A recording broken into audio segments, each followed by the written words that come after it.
Welcome to Whitefields Community Church Sermon Extra. Great to see you this week once again. I'm here with Pastor Nick Cady, who's the pastor of Whitefields Community Church here in Longmont, Colorado. And we have just come to the end of a series which we entitled, I Could Never Believe in a God Who, and we've been finishing that sentence probably over the last 9 weeks. And this was our 9th week, and I hope you were able to catch up or see some of the other videos, maybe some questions that you might have had. Hopefully we covered one of those. And but this week, our last question was, I could not believe in a God who does not affirm certain people's sexuality. And, of course, it's a hot button topic. And so we're just going to discuss maybe a few things that came up from Sunday service, maybe some perspectives that, we're not able to address. But one of the things was that in Sunday's sermon, you didn't specifically address homosexuality or single it out per se. Was that intentional? Yeah, I mean, I definitely mentioned it, and I mentioned it on purpose, but I didn't single it out as making this a sermon about homosexuality. And the reason is because I really wanted to make sure that we make this clear, that when the Bible talks about sexual immorality, it doesn't single out homosexuality. In fact, I found it very interesting that I was reading a book by Sam Allberry, which I would recommend for everybody. It's called Is God Anti-Gay?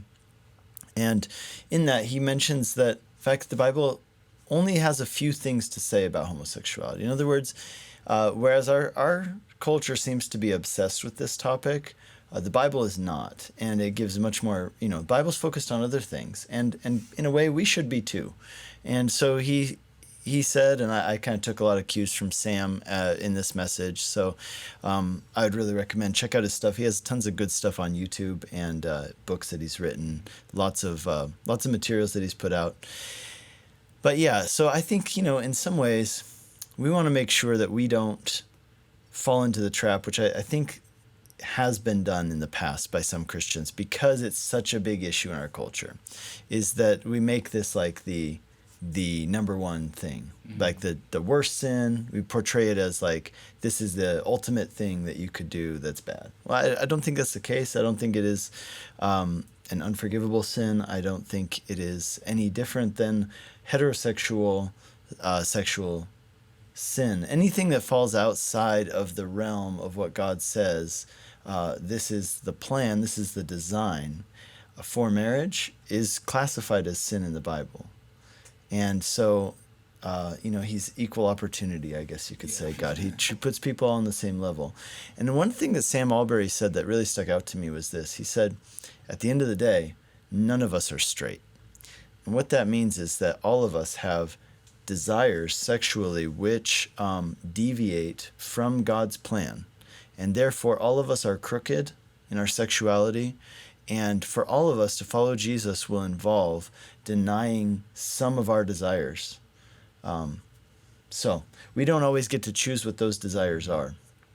And Sam Allberry is a guy who struggles with same-sex attraction, has his whole life. He says that all of his romantic feelings towards anyone has always been towards men. And yet he realizes that for all of us there will be desires, but more specifically, all of us will have sexual desires that we have to deny if we're going to follow Jesus. And he points that out. But he also points out that the gain that we get back from following Jesus far outweighs anything that we would ever give up. Mm-hmm. But some would say that, well, this is much more than just feelings. This is a human rights issue. This is a topic that many people, or an angle many people come at this topic with, is that no, it's not just something about my feelings or what I think, but this is actually a human rights issue. What do you think about that? Yeah, I think it's based on a couple beliefs. So we address this in the sermon under the heading of sex or sexuality is everything, because really that's the way it's portrayed these days. I mentioned a good friend of mine, and whereas in the past Christians have often said things like, "Love the sinner and hate the sin."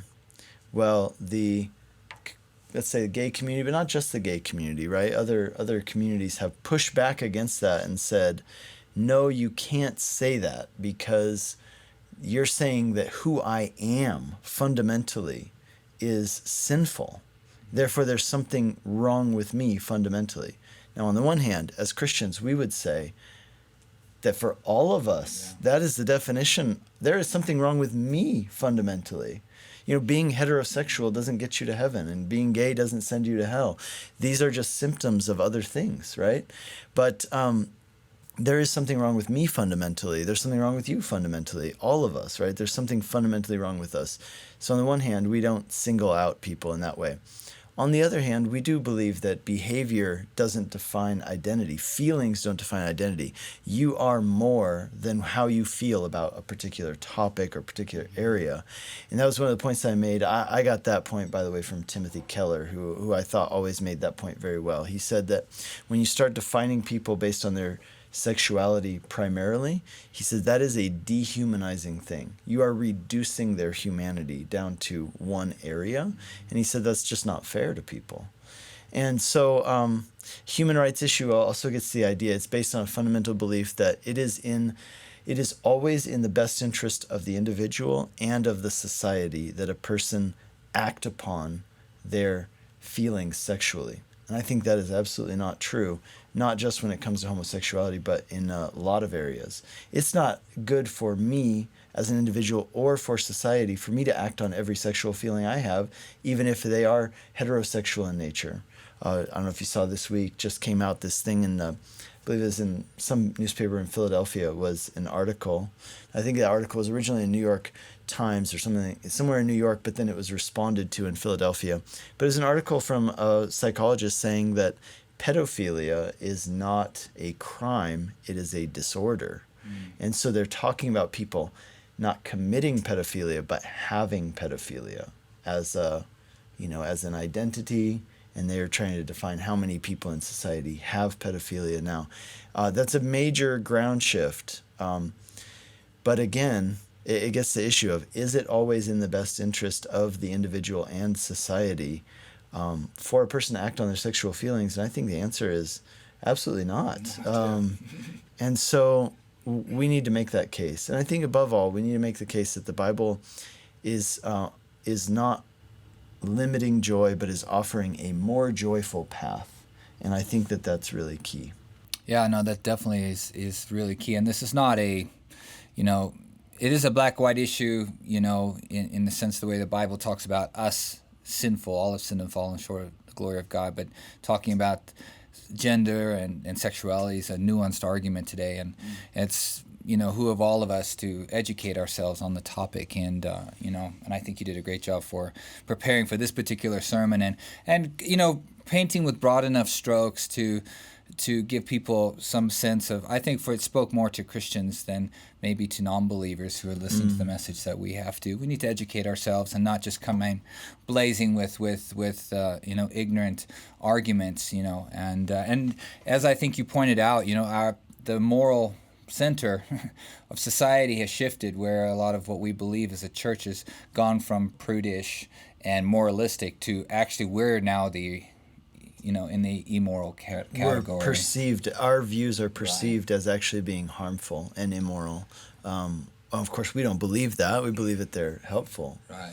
But yeah, whereas in the past our views were considered prudish, now they're actually considered harmful. Yeah, exactly. So, no, I just, we trust that you will educate yourself on this topic. Go ahead and listen to the sermon from Sunday, whitefieldschurch.com. Download it, share it with anybody who you might feel needs to hear the sermon, and, of course, ingest it yourself.